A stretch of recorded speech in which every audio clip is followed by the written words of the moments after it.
যে প্রত্যেকটা সংসদে যাতে আমরা রাস্তাঘাটের সাথে যে সমস্ত পিছিয়ে পড়া এলাকা আছে সেগুলোতে আমরা যাতে 100 দিনের কাজের উন্নয়ন ঘটাতে পারি, এটাই আমাদের ভবিষ্যৎ পরিকল্পনা।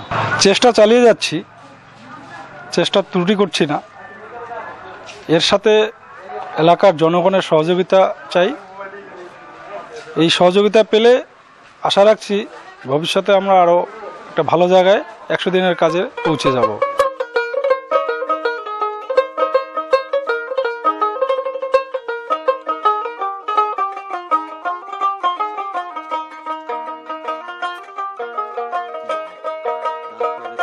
সকলেই কাজ পাচ্ছে, কম বেশি সকল গ্রামবাসীর 82 দিনের কাজ শেষ হয়েছে।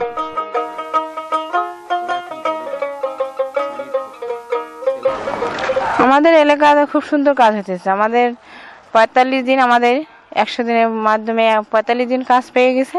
ইদারিং আবার 10 দিন করে হয়ে যাচ্ছে। আমরা এখন আবার নতুন ওয়ার্কটা নিয়ে নিয়েছি, আমাদের 30 দিন করে কাজ চলতেছে। এই কাজে খুশি।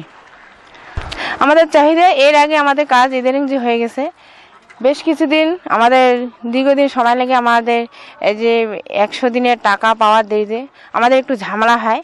এরপর থেকে যদি আমরা খুব তাড়াতাড়ি এই ইদারিং যে হয়ে গেল পেমেন্ট কিছুদিন আগে তাড়াতাড়ি করে পাওয়াতে আমরা অনেক খুশি। এরপরে আশা করি আমাদের তাড়াতাড়ি এগুলো হবেই। প্রধান আমাদের এলাকায় গিয়ে এটা বলে আসছে। 2005 সালে যে এনআরইজিএস অ্যাক্ট সংসদে পাশ হয়, সেই এনআরইজি অ্যাক্টে গ্রামীণ পরিবারগুলোকে বছরে কমপক্ষে 100 দিন কাজ দেওয়ার প্রতিশ্রুতি ছিল। সেই প্রতিশ্রুতি অনুযায়ী সারা ভারতবর্ষের সাথে আমরা গধেরকুটি গ্রাম পঞ্চায়েত এই 100 দিনের কর্মসূচির কাজ আমরা শুরু করেছি। ফলে এটা এমন একটা কর্মসূচি বা একটা পরিকল্পনা, এই পরিকল্পনায় টাকার কোনো ঘাটতি নেই, টাকার কোনো অভাব নেই।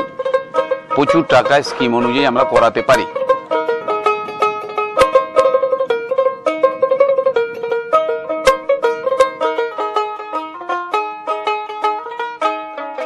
স্থানীয় মানুষের মুখে ফুটে উঠেছে খুশির আভাস। এক যুগ পর